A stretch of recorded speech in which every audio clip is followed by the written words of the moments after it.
Sharon Nelson's hands were still trembling when she pressed the lock on the back door of Harmony Key's music studio. The rain had turned the alley into a river of neon reflections and shadows, and somewhere in that darkness, a man was dying. But it wasn't the storm that made her hands shake. It was the decision she had just made.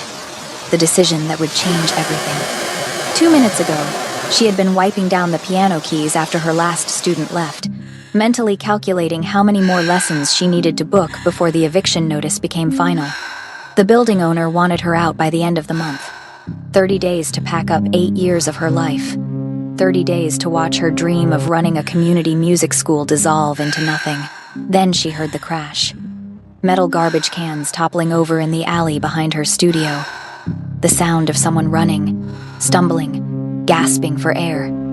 She had rushed to the back window and looked out into the rain-soaked darkness. That's when she saw him, a man in what looked like an expensive gray dress shirt, now torn and soaked through with something darker than water. Blood. So much blood. He had collapsed against the brick wall of her building, one hand pressed against his side where crimson seeped between his fingers. His other hand braced against the wall like he was trying to hold himself upright through sheer force of will. His black hair was slicked back but coming loose, rain and sweat making it fall across his forehead.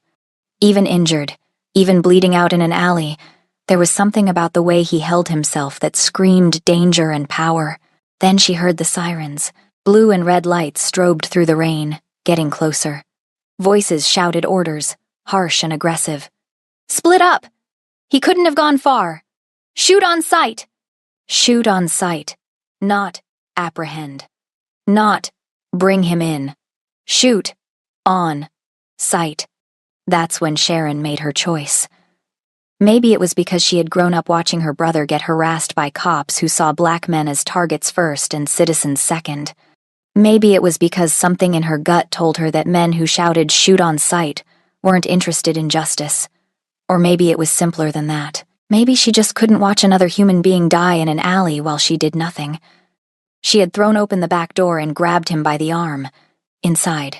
Now, he had looked at her with eyes so dark they seemed black in the dim light, and for one terrifying second, she thought he might refuse. But then he moved, letting her pull him through the doorway and into the shadowed interior of her studio. She locked the door behind them just as the first officer rounded the corner into the alley.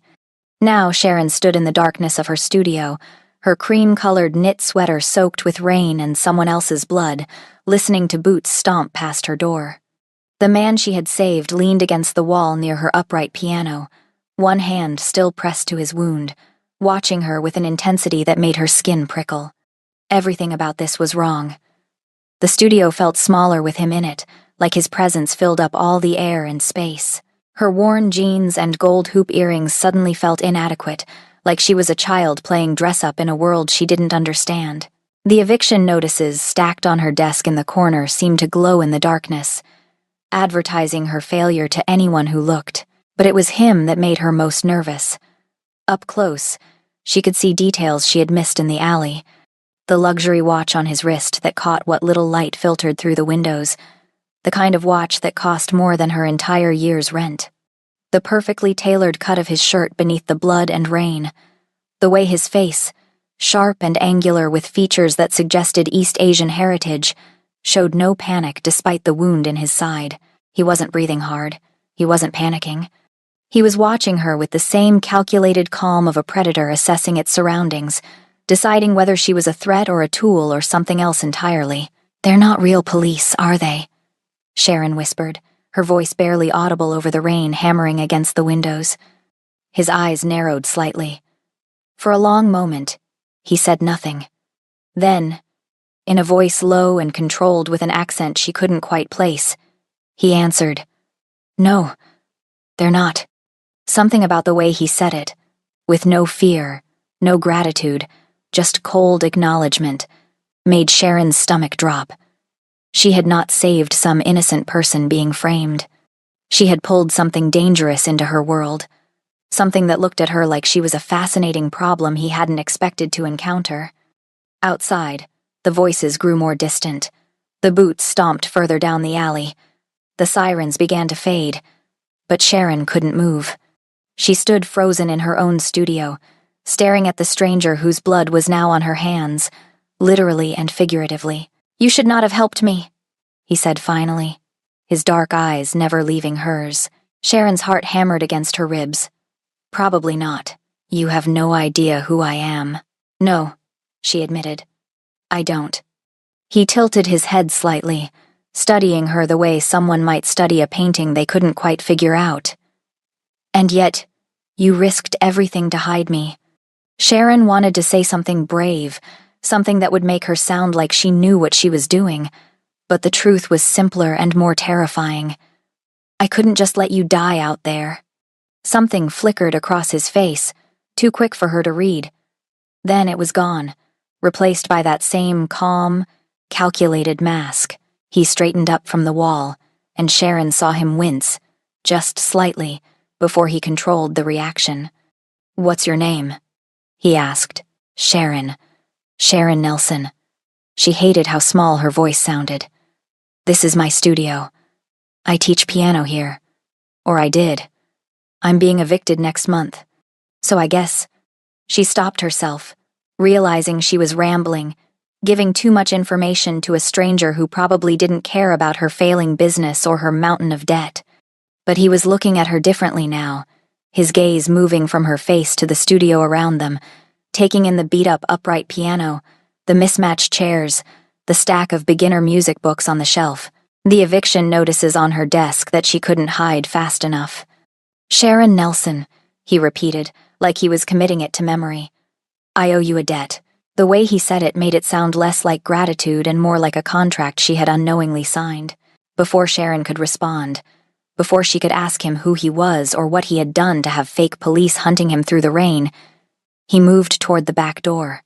He moved like someone who had never been afraid of anything in his life, smooth and controlled despite the wound in his side. "Wait," Sharon started, but he was already unlocking the door, checking the alley with the practiced efficiency of someone who had done this before.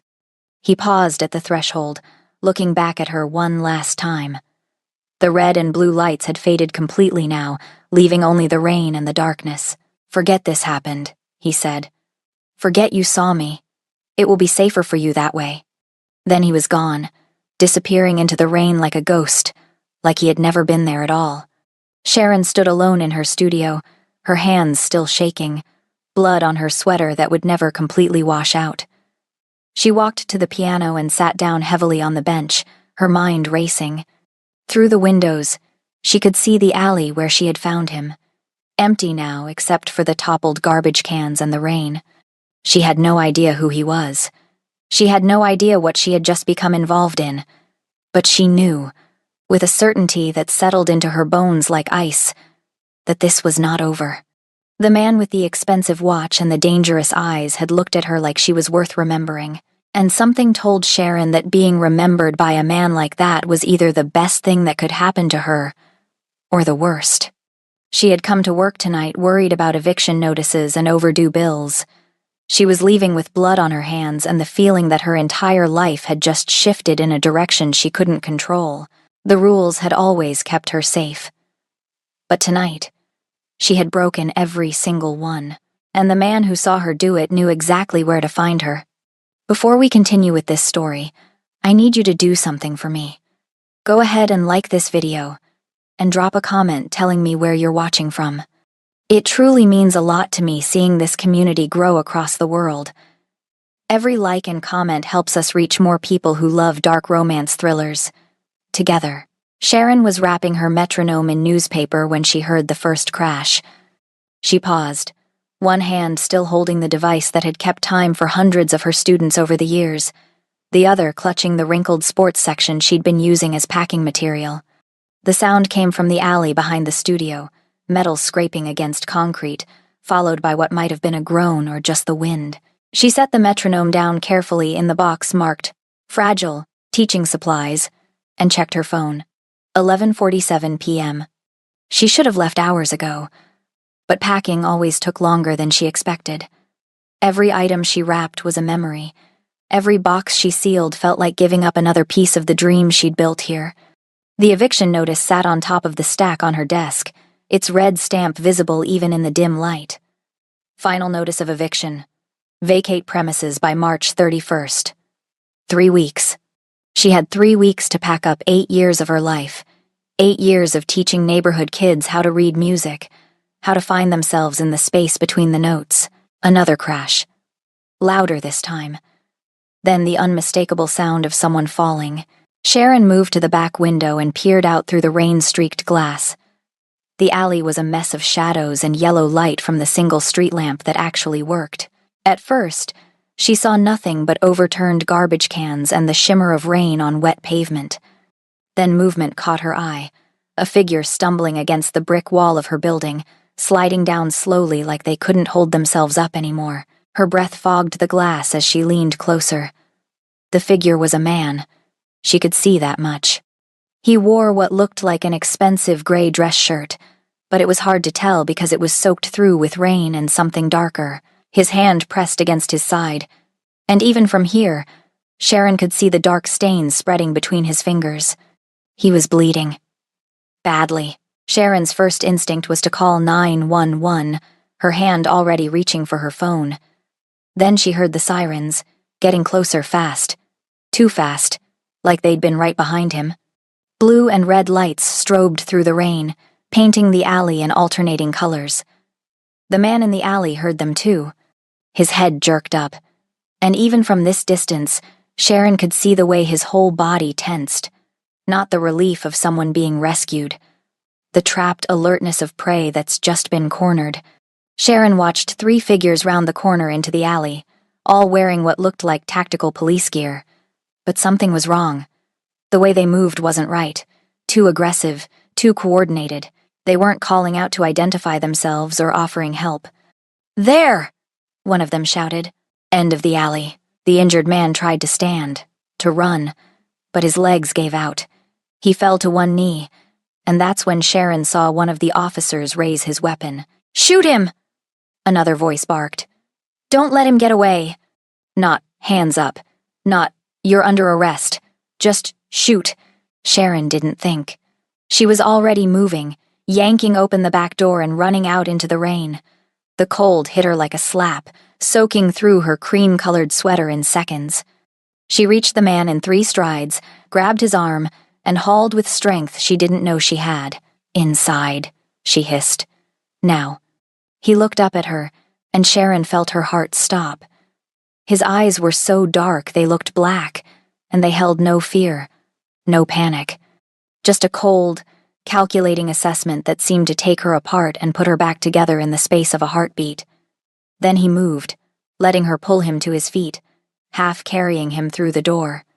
Sharon slammed it behind them and threw the deadbolt just as boots pounded into the alley. She pressed her finger to her lips, and the man nodded once, sharp and controlled.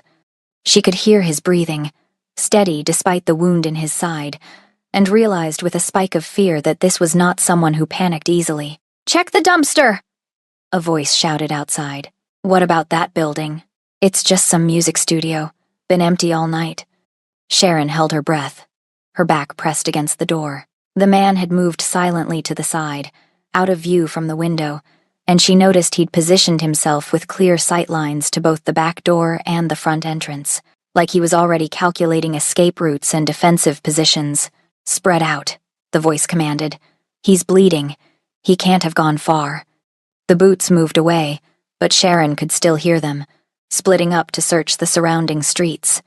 She waited, counting her heartbeats, until the sounds faded to nothing but rain. Only then did she turn to look at the stranger she'd just saved.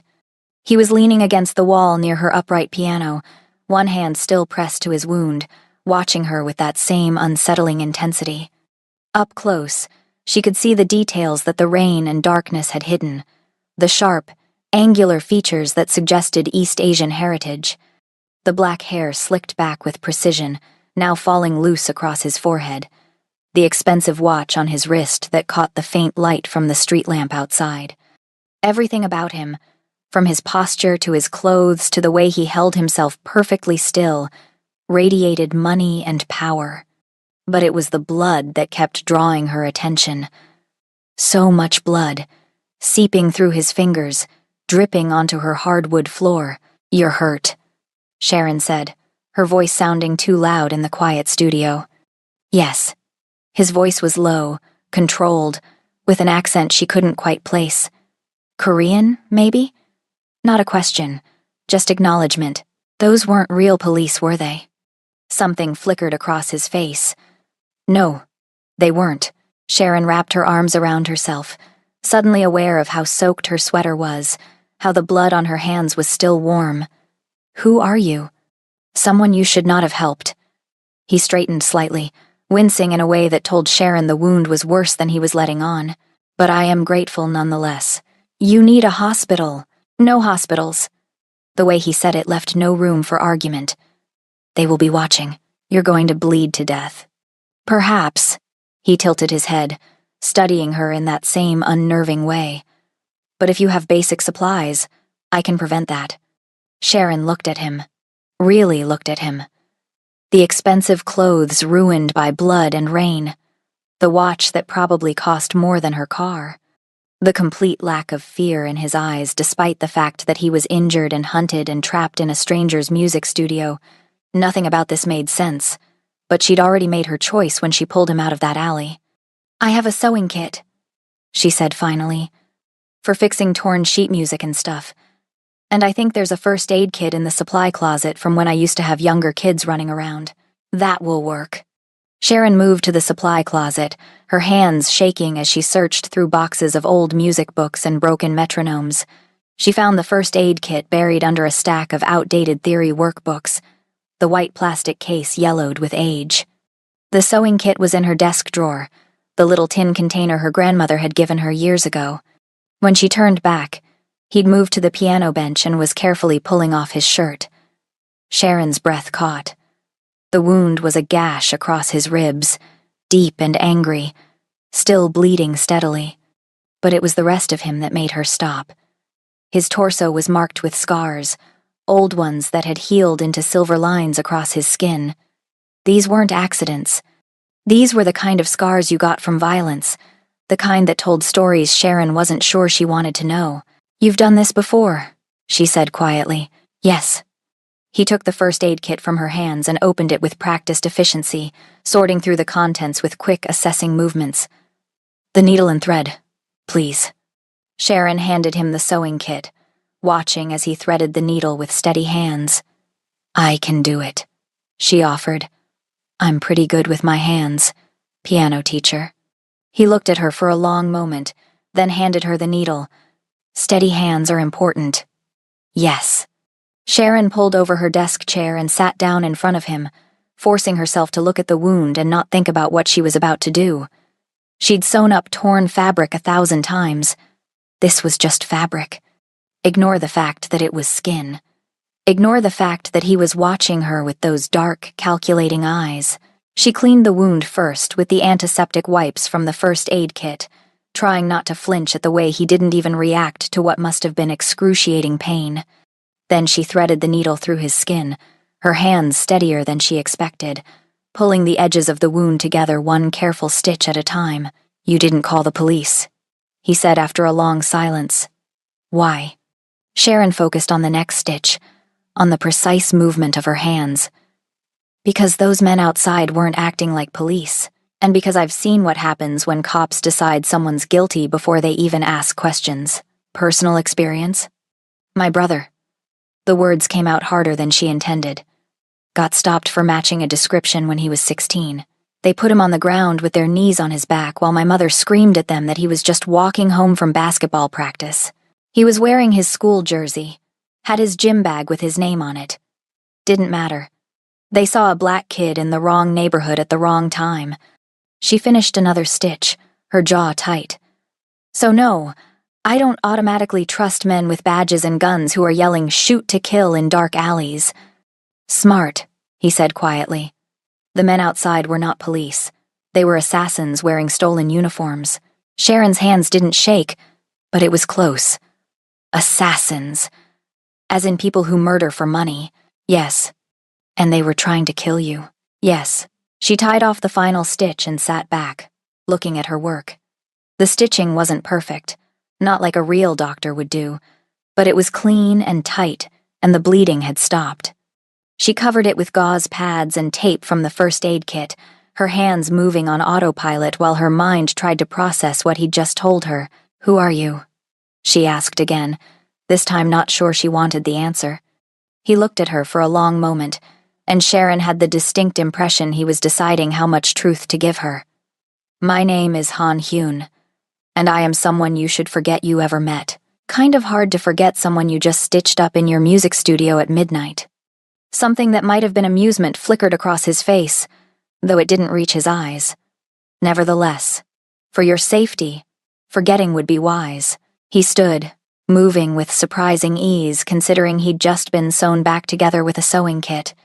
Sharon stood too, suddenly aware of how small her studio felt with him in it, how much space he seemed to take up just by existing.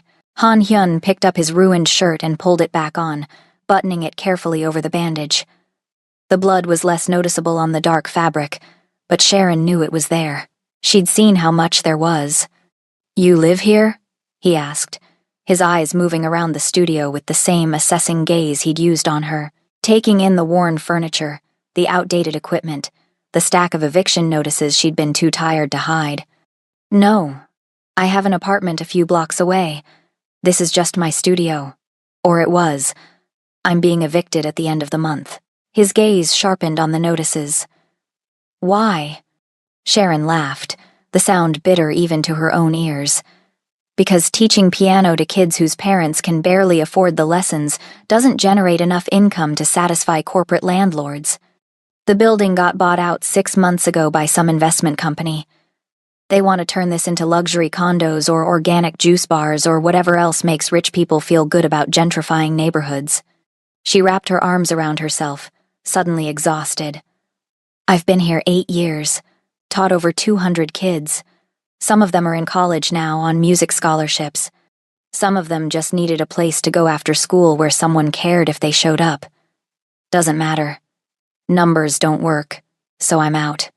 Han Hyun said nothing, but Sharon saw his eyes linger on the final notice stamp, on her worn jeans and the cheap sneakers she wore because her good shoes had fallen apart months ago. She saw him take in every detail of her struggle like he was cataloging it for some purpose she couldn't begin to guess. "You should rest," Sharon said, breaking the silence. "At least until you're sure those men are gone. You can stay in the supply closet if you want. It's not comfortable, but it's out of sight. I will not stay long." He moved toward the back door, checking the alley through the window with the practiced caution of someone who'd done this many times before. "But I will wait until the search moves on." Sharon nodded, not sure what else to say. She went back to her packing, though her hands kept shaking too much to wrap anything properly. She was aware of him watching her, those dark eyes tracking her movements as she fumbled with newspaper and tape. "Why did you help me?" he asked suddenly. "You did not know who I was. You did not know if I deserved to be caught." Sharon set down the metronome she'd been trying to rap for the 3rd time and looked at him. "Because nobody deserves to be shot in an alley without even a chance to explain themselves, and because something in my gut told me those men weren't interested in justice. Your instinct was correct." He was quiet for a moment, then added, "I owe you a debt, Sharon Nelson. That is not something I say lightly." The way he said it made Sharon's skin prickle. Not gratitude, something heavier than that. More binding, like she'd just entered into a contract she didn't understand. "You don't owe me anything," she said. "Just stay alive. That's payment enough." But Han Hyun was already shaking his head. "You do not understand. Where I come from, debts are sacred. You saved my life when you had no reason to trust me, no reason to risk yourself. That is not a debt that can be ignored." Before Sharon could respond, before she could tell him that she didn't want anything from him except for him to disappear and take all this danger with him, he moved to her desk. He pulled out her chair and sat down, wincing slightly as the movement pulled at his stitches. Then he opened her laptop. "What are you doing?" "Memorizing." His fingers moved across the keyboard, opening her browser history, her email, her banking app that she'd left logged in because she could never remember the password. "Your name, your address, your debts, your eviction date, the people who matter to you." Sharon lunged forward, trying to close the laptop, but he caught her wrist with surprising gentleness. His grip was firm but not painful, and when she looked at his face, she saw something that might have been apology. "I need to know how to find you," he said, "to repay the debt, and to ensure that what happened tonight does not follow you home." "I don't want your help," Sharon said. But even as she said it, she knew it was a lie. She was drowning in debt and eviction notices and the slow death of everything she'd worked for. Of course she wanted help. She just didn't want it from someone who talked about assassins like they were a normal Tuesday occurrence. Han Hyun released her wrist and stood, closing the laptop with a soft click. "Want and need are different things. I will remember you, Sharon Nelson, and when the time comes, I will repay what I owe." He checked the window again, then moved to the back door. The rain had lessened to a drizzle, and the sirens had faded completely. He unlocked the deadbolt and opened the door a crack, scanning the alley with the methodical precision of a soldier. "Wait," Sharon said. "At least let me call you a car or something. You're still hurt. I have people I can call." He paused at the threshold, looking back at her one last time. In the dim light, his face was all sharp angles and shadows, beautiful in a dangerous, untouchable way. "Forget this happened. Forget you saw me. It will be safer for you. How am I supposed to forget something like this? Try." Then he was gone, disappearing into the rain and darkness like he'd never been there at all. Sharon stood alone in her studio, listening to the rain and her own racing heartbeat. The first aid kit lay open on her desk, bloody gauze wadded up next to her sewing kit. The hardwood floor where he'd stood had dark spots that she knew were blood. This had happened. This was real.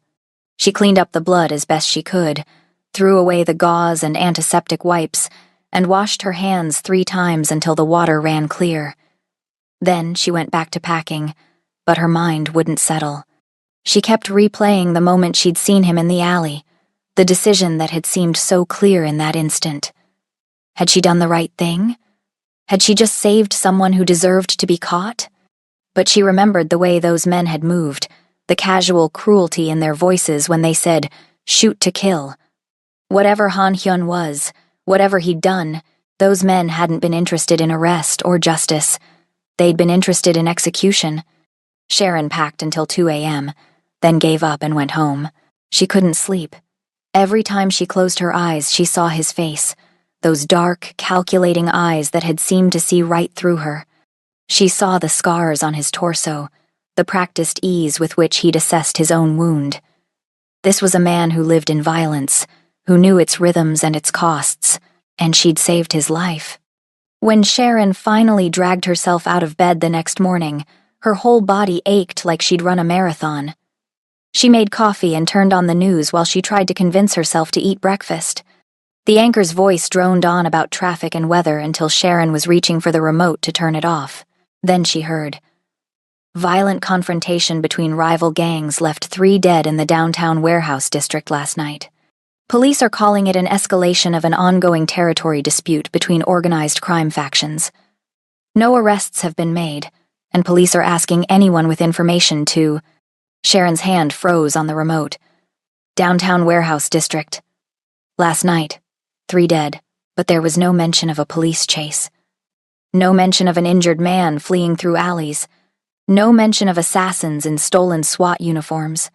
She watched the rest of the news, but the story never came up again. Just gang violence and ongoing investigation and stern-faced police captains promising to crack down on organized crime. The coffee turned bitter in her mouth. What had she stepped into? Sharon got to the studio the next day, her mind still churning through everything that had happened. She was so preoccupied that she almost missed it at first. The stack of bills on her desk, crisp and new, bound with a paper band. She picked them up slowly, counted them twice because she couldn't believe it the first time. $10,000. In cash. There was a note underneath, written in precise, elegant handwriting on expensive cardstock, for the stitches. And the discretion. H. Sharon's hands shook as she set the money down. $10,000. That was 3 months of rent on her apartment. That was enough to pay off the smallest of her debts, to buy herself some breathing room, to maybe, possibly, keep fighting to save her studio. But it was also blood money. Money from a man who admitted to being hunted by assassins. Money that came with the weight of that debt he'd talked about, that sacred obligation she didn't understand. She should give it back. She should call the police, the real police, and tell them what happened. She should do the right thing. Sharon looked around her studio. At the piano she'd bought used when she first opened, the keys worn smooth by thousands of student hands. At the music stand her mother had given her, the one with her grandmother's initials carved into the bass. At the photos on the wall of her students at recitals, their faces proud and scared and excited all at once. She picked up the money and hid it in the lockbox where she kept her emergency cash, buried under old receipts and forgotten business cards. She didn't use it, but she didn't throw it away either. 3 days passed. Sharon taught her lessons, packed more boxes, and tried not to think about the man with the dark eyes who'd bled in her studio. She almost convinced herself it had been some kind of stress-induced fever dream, that the money wasn't real, that none of it had happened. Then she went to the bank. Sharon had been dreading this conversation for weeks. The loan officer, a middle-aged white woman named Patricia who always looked at Sharon like she was trying to decide if she was a credit risk, had agreed to meet with her to discuss options for her mounting debt. Sharon knew what that meant. It meant, we're going to tell you all the ways you've failed and then turn you down anyway, but she had to try. She sat in Patricia's office, her worn jeans and cream sweater feeling even more inadequate in the sleek corporate environment, and prepared to beg. "Miss Nelson," Patricia said, her voice the practiced sympathy of someone who delivered bad news for a living. "I've reviewed your account, and I'm afraid, I know I'm behind," Sharon interrupted, "but I have a plan. I've been booking more students, and I have some money saved up now, and if you could just extend the loan for another 6 months, I can get caught up. I promise." Patricia blinked at her. "Miss Nelson, I'm trying to tell you that your mortgage has been paid." Sharon's brain stuttered to a halt. "What? Your mortgage? On the studio building? It's been paid in full for the year." Patricia turned her computer screen so Sharon could see it. The payment came through 3 days ago. Some kind of anonymous benefactor, it looks like. The money came from an overseas account, fully verified, completely legal. Sharon stared at the screen, at the number that represented a year of her mortgage payments. Paid in full. Anonymous. That's not possible. It's unusual, certainly, but it's all documented. Someone has taken care of your debt, Miss Nelson. You're current on all your accounts. Sharon drove back to the studio in a daze. She was still trying to process what had happened when she pulled into the alley behind the building and saw the truck. A moving truck, parked right in front of her back door. 2 men were unloading boxes, carrying them inside her studio like they owned the place. "Hey!" Sharon jumped out of her car and ran toward them. "What are you doing? This is private property." One of the men, a big guy with a clipboard, looked up. "Delivery for Harmony Key's music studio. We're supposed to set everything up inside." "Delivery of what? I didn't order anything." He checked his clipboard. "Says here, 1 electronic keyboard, professional grade, 2 acoustic guitars, 1 violin, 1 cello, and..." He squinted at the paper, "a bunch of music books and stands and stuff. All prepaid, ma'am. We're just supposed to deliver and install." Sharon walked past him into her studio and stopped dead. The instruments were already inside, still in their boxes but clearly expensive. Professional grade. The kind of equipment she'd been dreaming about for years but could never afford. There was even a new desk, sleek and modern, to replace her beat-up old one. "Who ordered this?" she demanded. "Don't know, ma'am. Order came through a company account. All anonymous." He pulled out a paper and handed it to her. "Just need you to sign that you received everything." Sharon signed in a daze, barely seeing what she was writing. The men finished unloading and left, and she was alone with thousands of dollars of equipment she hadn't asked for. She knew who'd sent it. Of course she knew. I owe you a debt. Sharon sat down at her new desk and put her head in her hands. This was wrong. This was too much. She'd stitched up a wound and hidden a stranger for an hour. That didn't earn her a year of mortgage payments and a studio full of new equipment. But part of her, the part that had been drowning in debt and eviction notices for months, wanted to just accept it. Wanted to say thank you and move on and let someone else carry the weight for once. She was still sitting there, staring at the new instruments, when her phone rang. Unknown number. Hello? Miss Nelson? The voice was young, male, with a Korean accent. My name is Ji-hoon Park. I'm new to the area, and I was wondering if you were taking new students? Sharon's brain struggled to shift gears. Oh, yes. Yes. I'm taking new students. What's your skill level? Intermediate, I think. I've been playing for a few years. Okay, great. When would you like to come in for an assessment? Would today work? I know it's short notice, but I'm eager to find a teacher. Sharon looked around her studio, at the chaos of new equipment and half-packed boxes. Sure. Can you come at 4? Perfect. Thank you, Miss Nelson. Ji-hoon Park showed up at exactly 4 p.m., and Sharon understood immediately why the name had sounded Korean. He was a teenager, maybe 16 or 17, with the same East Asian features and precise controlled movements she'd seen on Han Hyun. He wore designer jeans and a plain black t-shirt, expensive sneakers that probably cost more than Sharon's monthly grocery budget. But it was his eyes that made her pause. The same dark, observant eyes that seemed to catalog everything, that watched her with an intensity that felt calculated rather than curious. Thank you for seeing me on such short notice, Ji-hoon said, his English perfect but accented. I'm living with my uncle now, and he thought it would be good for me to continue my piano studies. Your uncle, Sharon repeated, a cold feeling settling in her stomach. Yes, he's very insistent that I maintain my education. Ji-hoon smiled, and it was polite and warm and didn't reach his eyes at all. He says music is important for discipline. Sharon showed him to the piano and had him play something for assessment. The moment his fingers touched the keys, she knew this was no intermediate student. Ji-hoon played with the technical precision of someone who'd had expensive, intensive training.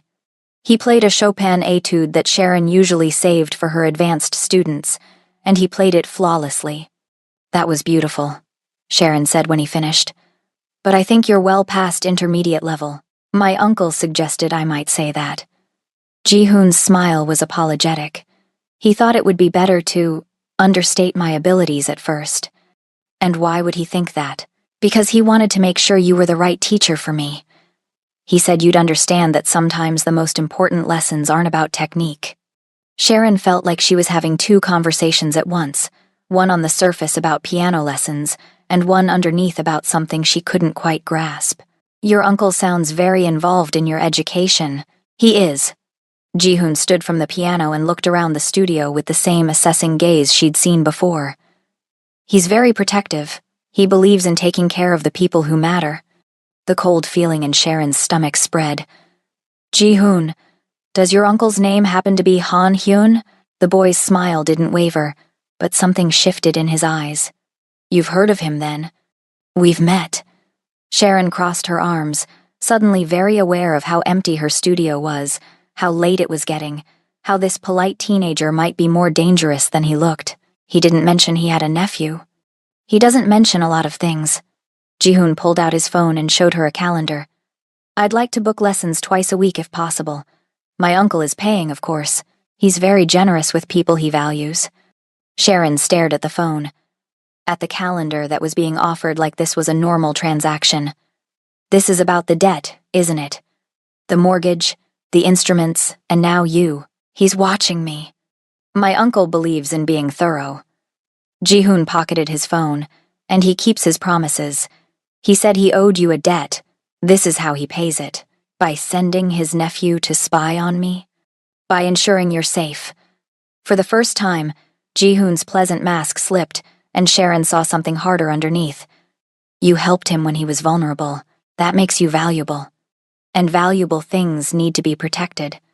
Sharon wanted to argue, to tell this kid and his dangerous uncle that she didn't need protection or surveillance or any of this. But the words stuck in her throat because part of her, the part that had been struggling alone for so long, was relieved. Relieved that someone was watching. Relieved that someone cared if she was safe. And that relief terrified her more than anything else. "Twice a week," she said finally. "Tuesdays and Thursdays at 4. Jihoon's smile returned, warm and professional. "Perfect. I'll see you next Tuesday, Miss Nelson." After he left, Sharon sat at her new desk and tried to process everything. The mortgage paid off, the new instruments, a nephew who played piano like a professional and watched her like a bodyguard. Han Hyun was keeping his promise. He was repaying his debt. But the cost of that repayment was her privacy, her independence, her ability to pretend that night in the alley hadn't changed everything. She was packing up for the night when she noticed it. The black sedan parked across the street, windows tinted, engine running. She'd seen it yesterday too, though she hadn't thought much of it at the time. Now she couldn't stop staring at it. Sharon grabbed her keys and her jacket and walked straight toward the car. If Han Hyun was going to have her watched, the least he could do was be honest about it. But as soon as she stepped off the curb, the sedan's engine revved. By the time she reached the street, it was already pulling away, leaving her standing alone in the gathering darkness. Sharon watched the taillights disappear around the corner and felt something shift inside her. This wasn't over. Whatever she'd started that night in the rain, whatever debt Han Hyun thought he owed her, it was just beginning. She'd saved a stranger's life and thought that would be the end of it. But she was starting to realize that with men like Han Hyun, there were no clean endings. Only debts and obligations and invisible threads that bound people together in ways they couldn't escape. Sharon went back inside, locked the door, and stood in her studio full of expensive equipment she hadn't asked for, feeling watched by eyes she couldn't see. She'd thought she was saving someone that night. Now she wondered if she'd done the exact opposite, if she'd trapped herself in something she didn't understand and couldn't control. The rain started again, pattering against the windows like a reminder, like the sound of blood dripping on hardwood floors, like the first few notes of a song she didn't know yet but would have to learn to play. The invitation came 2 weeks later, delivered to her studio in a cream-colored envelope with embossed lettering. Sharon almost threw it away, assuming it was junk mail, until she saw the name, the Lotus Foundation Arts and Education Gala. She'd heard of the Lotus Foundation. Everyone in arts education had. They gave massive grants to community programs, funded after-school initiatives, kept struggling schools afloat. Sharon had applied for their grants 3 times over the years and been rejected every time. She wasn't connected enough, didn't have the right networks, couldn't compete with programs that had professional grant writers and political backing. But here was an invitation to their annual gala, personally addressed to her, Miss Sharon Nelson and guest. There was a note attached in handwriting she didn't recognize. "Your work with community music education has not gone unnoticed. We would be honored to have you attend." Sharon turned the invitation over in her hands, studying it like it might be a trap. Maybe it was. Maybe this was another part of Han Hyun's invisible manipulation, another way he was managing her life without asking. But the foundation was legitimate. This could be real networking, real opportunities. If she wanted to save her studio long-term, she needed connections like this. She bought a dress from a consignment shop, simple cream-colored with a modest neckline, and borrowed heels from her roommate. She felt like an imposter getting ready, twisting her voluminous curls into an updo that kept threatening to fall apart, putting on makeup she rarely wore because it felt like armor she might need. The gala was at the Grand Hall downtown, all marble columns and crystal chandeliers and the kind of quiet wealth that didn't need to announce itself. Sharon walked in, feeling every eye on her cream-colored consignment dress and borrowed shoes, but she held her head high. She belonged here. Her work mattered as much as anyone else's in this room, even if her budget was a fraction of theirs. She accepted a glass of champagne from a passing waiter and tried to look comfortable mingling at the edges of conversations. Someone mentioned a charter school expansion. Someone else discussed a corporate sponsorship deal. Sharon smiled and nodded and tried to figure out how to insert herself into these worlds where everyone already seemed to know everyone else. Then she saw him. Han Hyun stood near the far side of the ballroom, surrounded by a cluster of men in expensive suits. But it wasn't the suits that made Sharon's breath catch. It was him. He wore a black tuxedo that fit him like it had been made specifically for his body, his black hair slicked back with that same precision she remembered. But this time there was no blood, no rain, no vulnerability. He looked like power personified, untouchable and dangerous and completely in control. 3 men stood close to him, not quite bodyguards but not quite colleagues either. They had the same watchful stillness she'd seen in Han that night, the same predator calm. And everyone in the vicinity seemed to unconsciously give him space, like they could sense the danger even if they couldn't name it. Someone called his name, CEO Han, and Sharon watched as people gravitated toward him like he was the sun and they were planets desperate for his warmth. CEO. Han Hyun was a CEO. Sharon's champagne glass trembled in her hand. The fugitive she'd stitched up in her studio, the man who'd bled on her floor, was one of the city's most powerful businessmen, and he'd never told her. As if sensing her stare, Han's eyes found hers across the crowded ballroom. The world seemed to narrow to just that look. His dark eyes locked onto hers with the same intensity she remembered. But now there was recognition, acknowledgement, and something else she couldn't name. He didn't smile, didn't nod, just held her gaze like he was making sure she understood exactly who he was now. Then someone stepped between them, breaking the line of sight, and Sharon could breathe again. She should leave. She should walk out right now and pretend she'd never seen him. But her feet carried her along the perimeter of the room, keeping him in her peripheral vision, watching as he moved through conversations with practiced ease. He knew everyone. Everyone knew him. And not one of these people looked at him and saw the man who'd bled in an alley while assassins hunted him. Impressive, isn't he? A voice said beside her. Sharon turned to find an older woman, elegant in navy silk, studying her with sharp eyes. I'm sorry? Han Hyun, you've been watching him for the past 10 minutes. The woman's smile was knowing. Don't worry, you're not the only one. He has that effect on people. I was just... Who is he exactly? You don't know? The woman looked genuinely surprised. Han Hyun, CEO of Han Seoul International, one of the largest import-export conglomerates in the country. Real estate, shipping, technology, his fingers are in everything. He's also one of our foundation's most generous donors. She leaned in conspiratorially. Though between you and me, I've heard rumors about where his family's money really comes from. Nothing proven, of course. But you don't build that kind of empire without getting your hands dirty. Sharon's stomach turned cold. What kind of rumors? The woman shrugged. Organized crime. Yakuza connections, maybe, or Korean gangs. But that's just gossip. All I know for certain is that he writes very large checks and asks very few questions about where the money goes. The kind of donor every nonprofit dreams of. Sharon excused herself and found a bathroom, locking herself in a stall while her hands shook. Han Seoul International. She pulled out her phone and searched the name. Pages and pages of results, business profiles, Forbes articles, photos of Han Hyun at charity events, ribbon cuttings, political fundraisers. Always surrounded by that same controlled power. Always with those watchful men nearby. She found an article from 3 years ago. Han Seoul International expands into North American markets. The photo showed Han Hyun shaking hands with a governor, both men smiling for the cameras. The caption mentioned his controversial rise and family business connections, but never quite said what those connections were. Sharon searched Han Hyun gang connections and found forum posts, conspiracy theories. Nothing concrete, just whispers and speculation. One post mentioned the Gumnoon Syndicate, called it one of the most powerful Korean organized crime families on the West Coast. Another post claimed Han Hyun had taken over from his father 5 years ago and had been cleaning up the family business ever since. She closed her phone, her heart racing.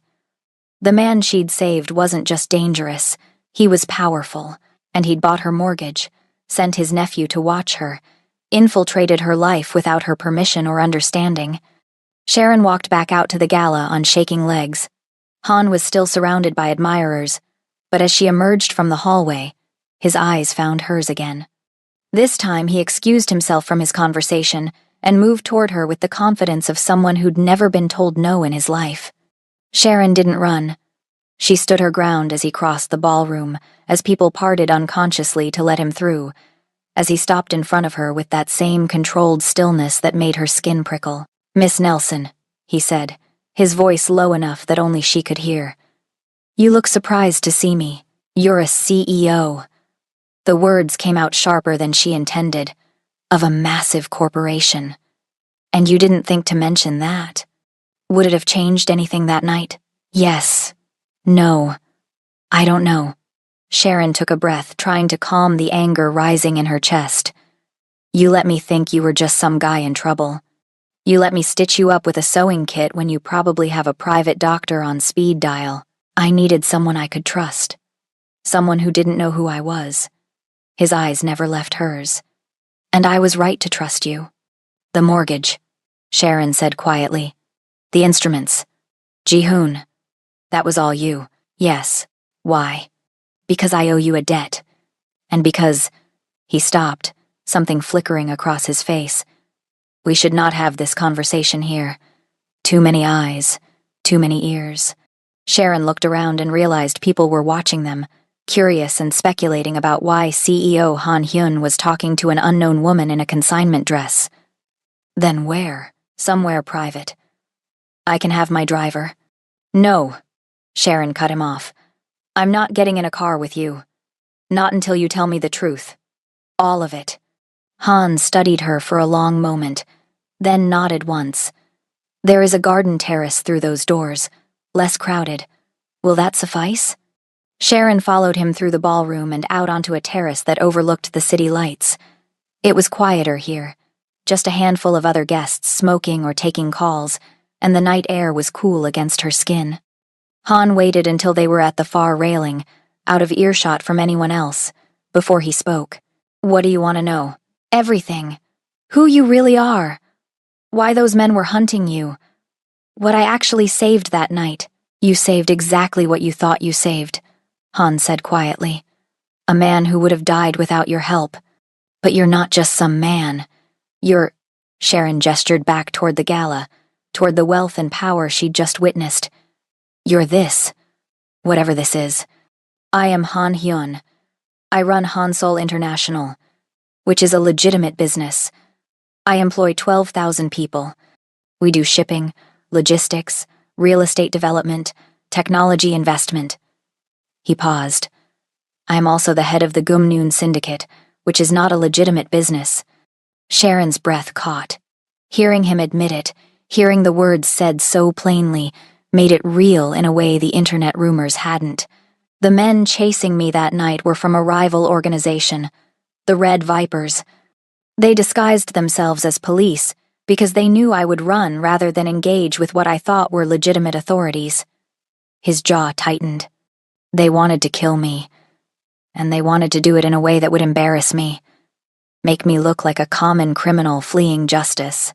"But you are a criminal," Sharon said. "Yes." He didn't flinch from it, didn't try to soften it. "I inherited an organization built on violence and control. I have spent 5 years trying to move us toward legitimate business, to wash the blood off our hands. But you cannot erase history. You cannot make people forget what your family was, what you are." Sharon gripped the railing, her knuckles white. "And me? What am I in all this?" "You are the woman who saved my life when you had no reason to, when you saw me at my most vulnerable and chose compassion over caution." Han turned to face her fully. "You are also, unfortunately, a target now." "What?" "The Red Vipers have been searching for the person who helped me escape that night. They do not know it was you yet, but they are looking. And when they find out," he stopped, something dangerous flashing in his eyes. "They will use you to get to me.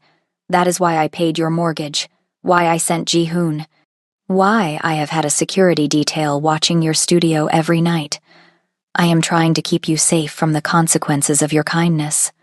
Sharon stepped back from him, anger flaring hot in her chest. You've been watching me, having me followed, controlling my life without asking. And you call that keeping me safe? I call it necessary. You don't get to make that choice for me.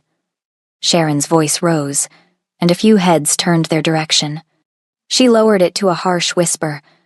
You don't get to decide what I need or how I live or who watches me. I'm not some asset you acquire, some problem you manage. I'm a person. I know that. For the first time, Han's control seemed to crack, frustration bleeding through. Do you think I want this? Do you think I want you involved in my world? I told you to forget that night happened. I tried to keep my distance. But you are in danger whether you accept it or not, and I will not let you die because you are too stubborn to accept help. Help? Sharon laughed bitterly. You call surveillance and manipulation help? I call it the only way I know how to protect something. He stopped abruptly, his jaw clenching. Someone I value. The air between them felt charged, dangerous. Sharon could hear her own heartbeat, could feel the way her body responded to his proximity despite her anger. This was wrong. He was dangerous. He was a criminal who'd admitted to running an organized crime syndicate, but he'd also been honest with her just now in a way she suspected he rarely was with anyone. And part of her, the part that had been drowning alone for so long, wanted to let him carry some of the weight. The building, Sharon said finally. My studio. You said you bought it? The corporation that was evicting you is a subsidiary of one of my legitimate companies. I discovered this after I left your studio that night. When I looked into your situation and realized my own organization was taking away the one thing that mattered to you, his voice went hard. I fired the entire board of directors. Then I arranged for the deed to be transferred to you anonymously. It will be processed next week. Sharon stared at him. You're giving me the building. You saved my life. You stitched me back together with a sewing kit and asked for nothing in return. The building is yours. Consider the debt partially repaid.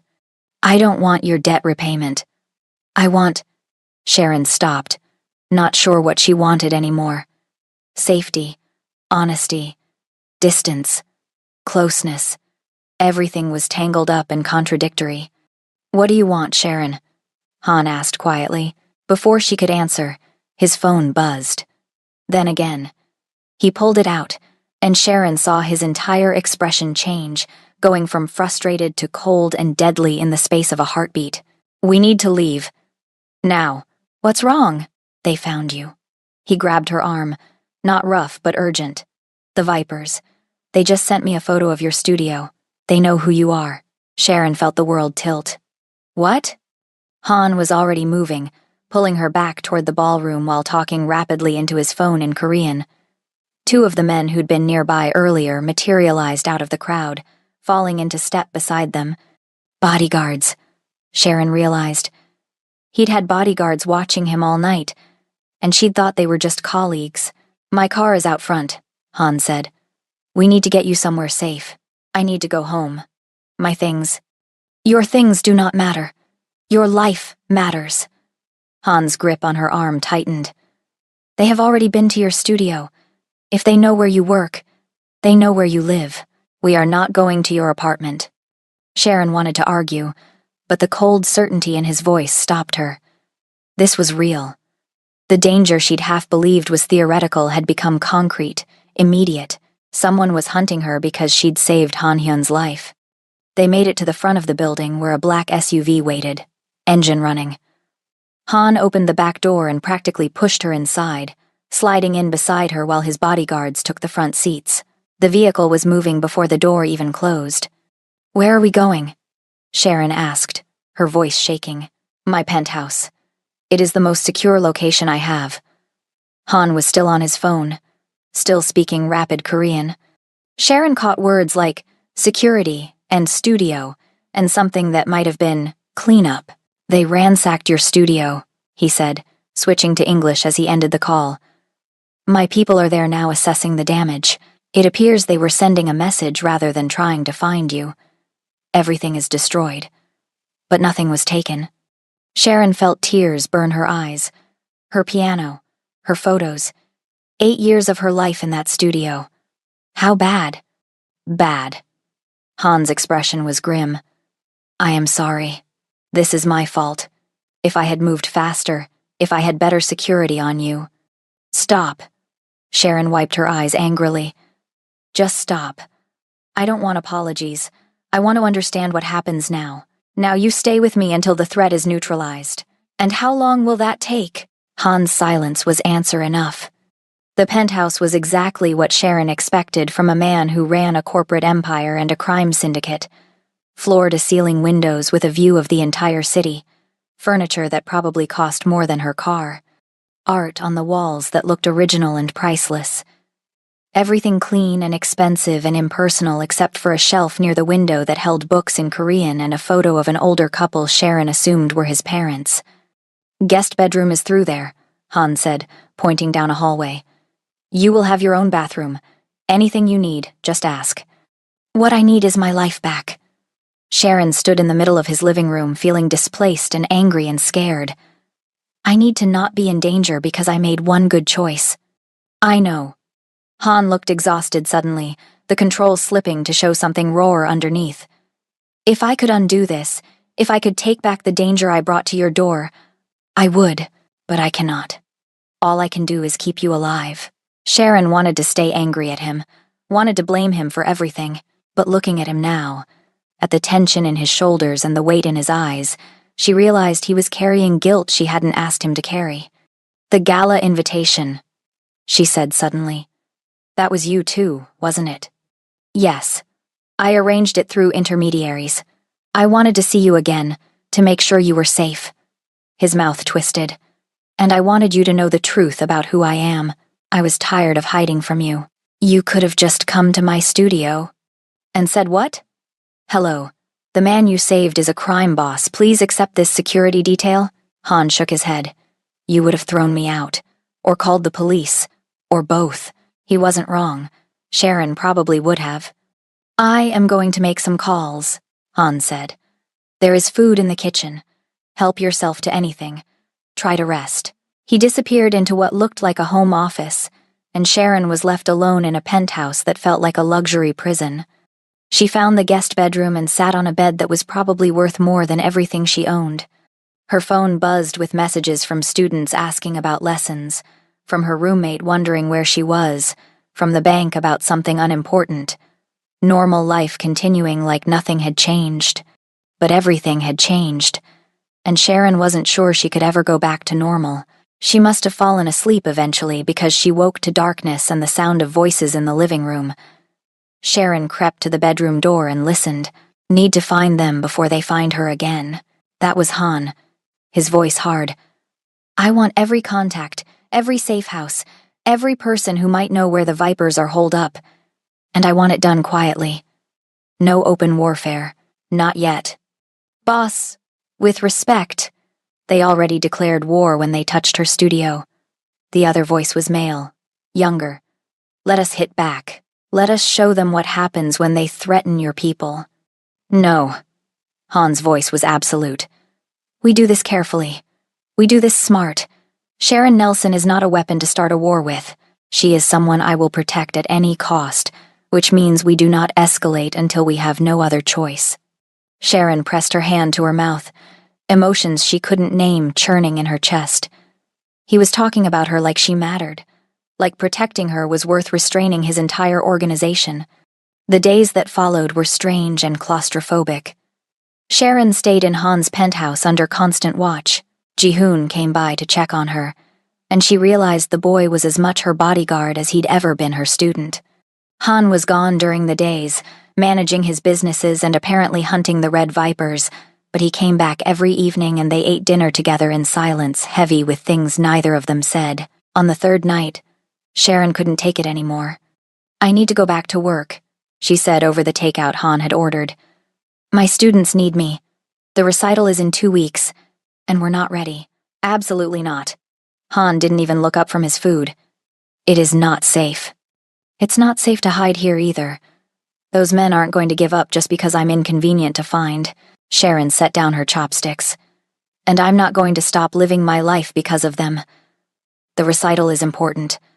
My students have been preparing for months. Some of them need the scholarship money this could lead to. I'm not canceling on them, then postpone it. No. Sharon's voice was firm. You want to protect me. Fine. Flood the venue with security. Put bodyguards everywhere. But I'm doing this recital. With or without your permission. Han finally looked at her, something like frustration and reluctant admiration in his eyes. You are incredibly stubborn. And you're incredibly controlling. We've established this. Sharon met his gaze steadily. I saved your life because I believe people deserve second chances. But I also believe life is worth living, even when it's dangerous. Maybe especially then. So either help me make this recital safe, or get out of my way.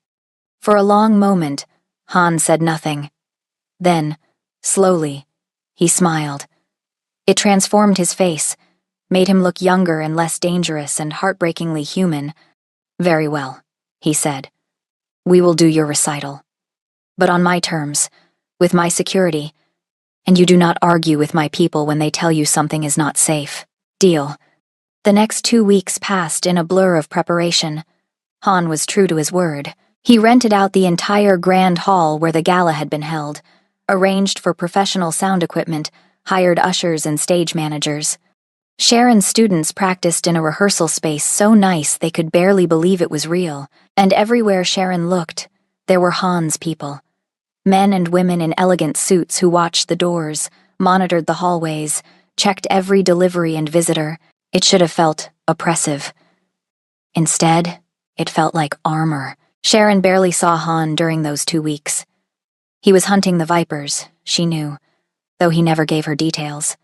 She caught glimpses of him late at night when he returned to the penthouse, saw the blood on his knuckles once that he tried to hide, heard him on the phone speaking in Korean with a voice like ice.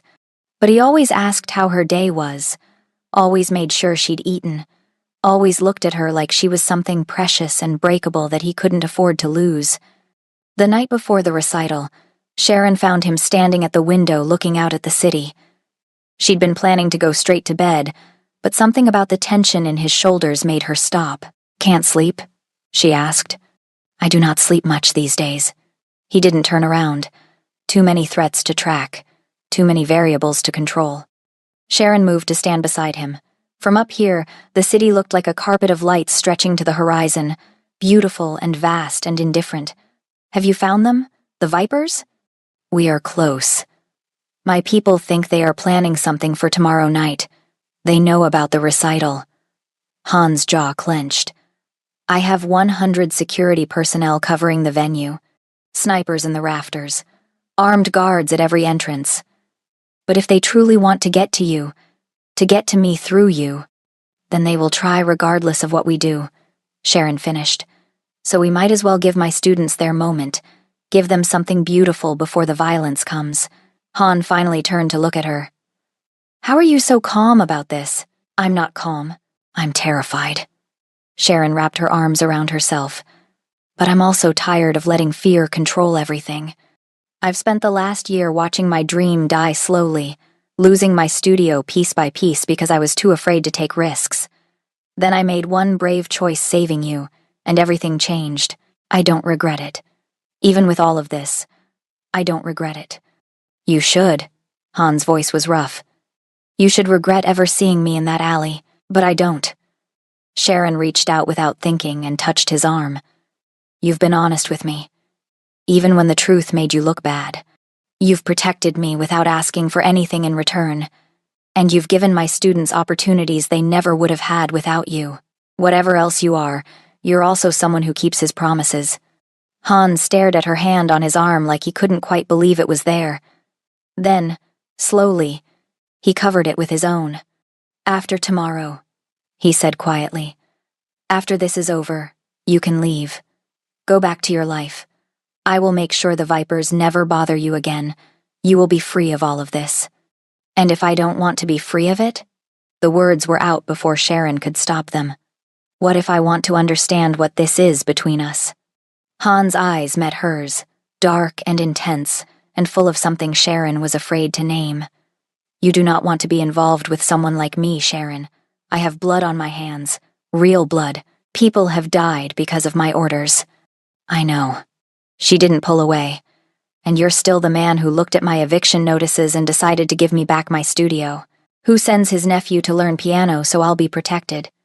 Who is putting 100 people at risk tomorrow to make sure my students get to perform? You're not just the blood on your hands. You're also the man who keeps his promises. For a moment, she thought he might close the distance between them. Thought he might pull her close and kiss her like she was suddenly, desperately wanting him to. But instead, he gently removed her hand from his arm and stepped back. Get some rest, he said, his voice carefully controlled. Tomorrow will be difficult. You will need your strength. Sharon wanted to argue, to push past his walls and make him admit whatever was building between them. But she could see the tension in every line of his body, the way he was holding himself back through sheer force of will. Good night, Han, she said softly. Good night, Sharon. The day of the recital was perfect. Clear skies, perfect temperature, her students dressed in their best clothes and buzzing with nervous excitement. Sharon stood backstage at the grand hall watching them warm up, feeling pride swell in her chest. They'd worked so hard for this. They deserved this moment. Miss Nelson. Jihoon appeared at her elbow, looking polished in a black suit. We are ready whenever you are. Sharon took a breath and walked onto the stage to give her opening remarks. The hall was packed. Parents, friends, community members who'd heard about the event. And scattered throughout the audience, she could pick out Han's security. Too well-dressed to be random attendees. Too watchful to be parents.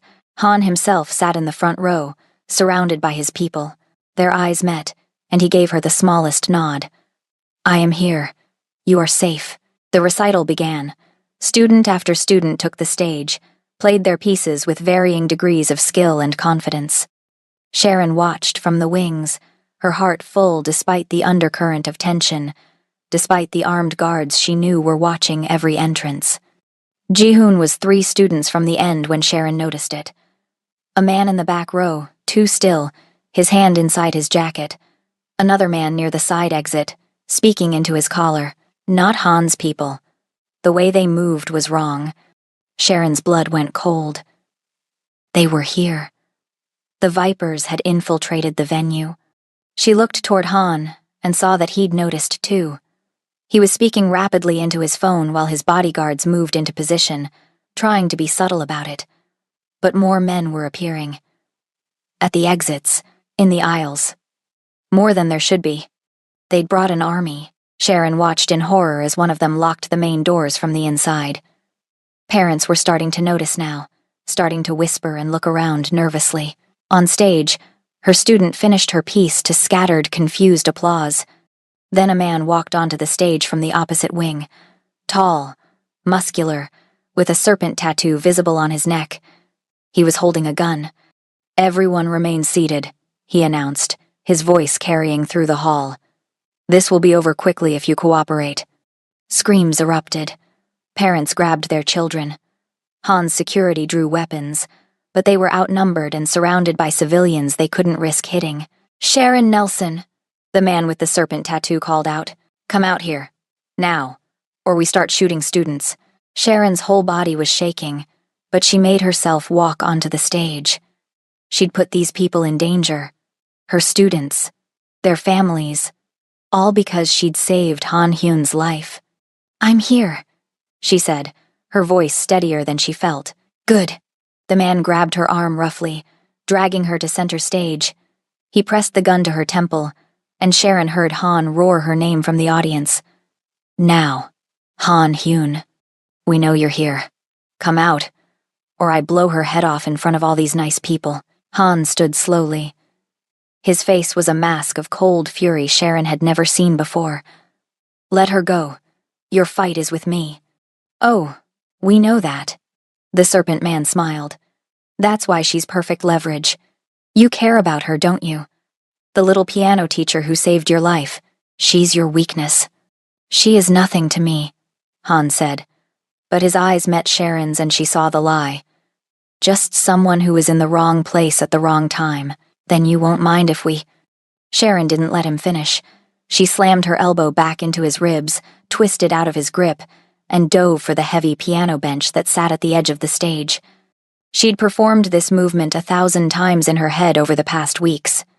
The angle, the momentum, the target. She grabbed the bench and swung it with every ounce of strength she had, catching the serpent man in the knee. He went down with a scream, his gun firing wildly into the ceiling. That was the signal. Han's snipers in the rafters opened fire. Armed guards at the exits moved in. Han himself was running toward the stage with a speed and violence that was terrifying to witness. Gunfire erupted. Sharon grabbed the nearest students and pulled them behind the piano as bullets stitched through the air. The hall dissolved into chaos, people screaming and running and diving for cover. The serpent man, still down but not out, lunged for Sharon. She kicked at him, but he was stronger, faster. His hand closed around her ankle, dragging her back. Sharon screamed and grabbed for purchase, her fingers finding piano keys that depressed in a discordant crash. Then Han was there. He pulled the Viper leader off her and slammed him into the stage floor with a sickening crack. They fought with a brutal efficiency Sharon had never witnessed, all raw power and controlled violence. Han's movements were precise, devastating. Every strike calculated to disable or destroy. The Viper pulled a knife. Han caught his wrist and twisted until something snapped. The man screamed. Han didn't slow down. He grabbed the Viper by his collar and his belt and literally threw him across the stage, through the beautiful grand piano that exploded in a cacophony of strings and wood and ivory keys. The rest of the fight was over in minutes. Han's security overwhelmed the Vipers. Real police were flooding in now, called by someone's 911 call. Sharon sat on the stage floor, surrounded by her students who clung to her and cried, and watched as Han Hyun stood in the ruins of the recital hall, covered in blood that wasn't his, breathing hard. His eyes found hers, and Sharon saw the question there. "Are you hurt? Are you okay?" She nodded, not trusting her voice. He moved toward her, but the police were there now, separating everyone, taking statements, securing the scene. The police, the real ones this time, were surprisingly deferential to Han Hyun. His lawyers arrived within 15 minutes, already talking jurisdiction and self-defense, and standing their ground. Sharon watched in a daze as bodies were covered, witnesses were interviewed, and her students were reunited with terrified parents. Ji-hoon appeared at her elbow, completely calm despite everything. "Are you hurt, Miss Nelson?" No, I'm okay." Sharon looked at him. "You knew this would happen." Uncle anticipated the possibility. Ji-hoon's young face was serious. That is why he prepared so thoroughly. He would not have let you do this recital if he had not been confident he could protect you. Someone could have died, but no one did. Because Uncle never fails when it matters. Ji-hoon squeezed her shoulder gently. He is very good at protecting the things he loves. Sharon started to ask what he meant by that, but then the police wanted her statement. By the time she finished talking to them, the hall was nearly empty. The bodies had been removed, the evidence collected. All that remained was the destruction, the shattered piano, the bullet holes in the walls, the blood on the stage where she'd performed 100 times in her imagination, but never like this. She found Han sitting at the edge of the stage, his expensive suit ruined, his knuckles split and bleeding. His lawyers were gone. His security had pulled back to give them space. It was just the two of them in the ruins. Sharon sat down beside him, her legs dangling off the stage. For a long time, neither of them spoke. "I destroyed your recital," Han said finally, his voice raw. "You saved my life." Again. Sharon looked at the shattered piano, at the keys scattered across the stage like broken teeth. "The recital doesn't matter. Those people are safe because of you. They were in danger because of me. No. They were in danger because of the Red Vipers, because of men who see violence as the solution to everything." Sharon turned to face him. "You could have let me be captured. Used me as bait to draw them out. But instead, you fought for me. You protected my students. You kept your promise. Han laughed, the sound bitter. I killed 3 men tonight, Sharon. In front of children. In front of you. I am exactly the monster you should be running from. Then why am I not running? He looked at her then. Really looked at her. And Sharon saw everything he'd been holding back. The fear, the guilt, the desperate hope that she might understand him despite everything. Because you are braver than anyone I have ever known, Han said quietly. Or more foolish. I have not decided which. Maybe both. Sharon reached out and took his bloody hand in hers. The Vipers. Is it over? Yes. Their leader is dead. The survivors will scatter or be absorbed by other organizations. They will not bother you again. Then what happens now? Han's thumb traced circles on her palm, the gesture unconscious and intimate. Now you are free. You can go back to your studio, teach your students, live your life without armed guards and assassins and crime bosses complicating everything. Is that what you want? What I want, Han said, his voice strained, is irrelevant. You deserve better than this. Better than me. Sharon moved closer, until their shoulders touched. Earlier, you said you owed me a debt. That debts are sacred where you come from. Does that debt include making my choices for me? No. Then stop deciding what I deserve. Stop trying to protect me from yourself. Sharon took a breath. I know who you are.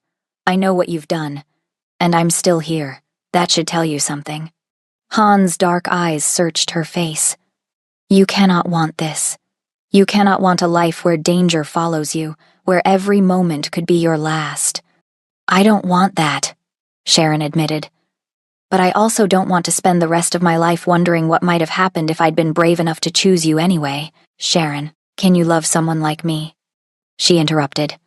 Someone who doesn't understand your world, who will question your choices, who comes with students and recitals and a life that doesn't fit with yours.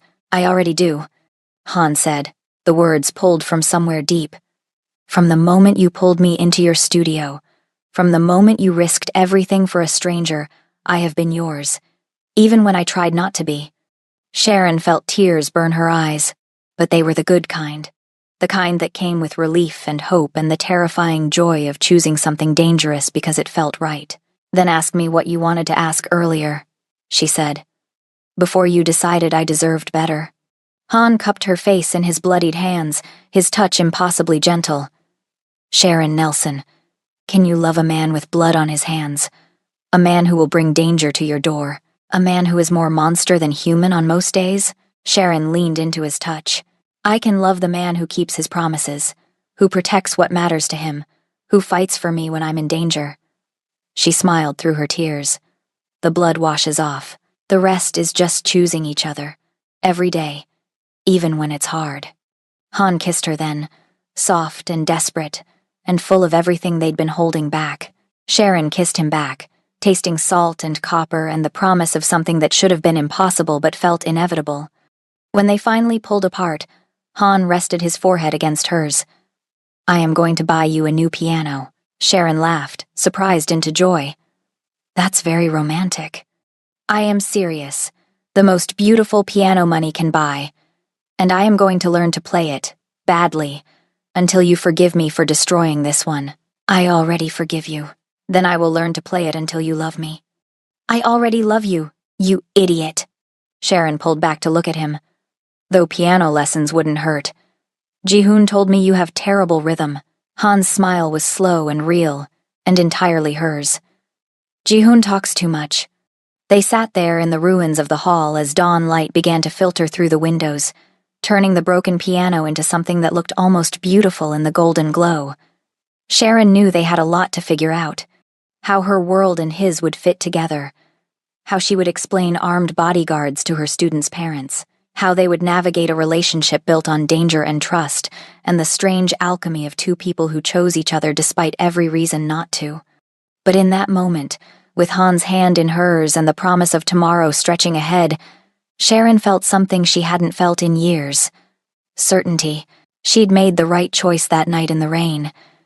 And she was making the right choice now. The piano was destroyed. The recital was chaos. Her quiet life was over forever. But she had this. She had him. And somehow, impossibly, that was enough. 3 months later, Sharon stood in her studio, her building now, deed in her name, completely paid off, and played the new piano Han had bought her. It was beautiful, a Steinway grand that took up half the room and sounded like heaven. Han sat on the bench beside her, attempting to follow along with a simple melody, his fingers clumsy on the keys. "You are terrible at this," Sharon said, trying not to laugh. "I am aware." But Han kept playing, his face serious with concentration. "You said I needed to learn. I said it wouldn't hurt. I didn't say it was mandatory. Everything I do for you is mandatory." He hit a wrong note and grimaced. "I owe you a debt, remember?" Sharon stopped playing and turned to face him. "You know the debt is paid, right? The building, the security, fighting off assassins for me. We're even." Han's smile was small and private. "We will never be even, Sharon Nelson. You saved my life before you knew who I was, when I was powerless and bleeding and hunted. You gave me a gift I can never repay, so I will spend the rest of my life trying." Sharon kissed him, soft and sweet. "Then I guess you better keep practicing. These scales aren't going to master themselves." Han groaned but bent back over the keys. Through the window, Sharon could see Ji-hoon sitting in the black sedan outside, pretending he wasn't there to watch over her between his actual piano lessons. Could see the normal life continuing around them, students coming and going, parents dropping off kids, music drifting through the spring air. Her life was stranger now, more complicated, but it was also fuller, richer, more alive than it had been before. She'd saved a monster in the rain and found out he was human, found out he could love as fiercely as he fought, found out that sometimes the dangerous choice was also the right one. Sharon played the melody again, and this time Han followed along, a little better, a little steadier. They weren't perfect. They would never be perfect, but they were choosing each other, in the light this time, with clear eyes and open hearts. And that was its own kind of music.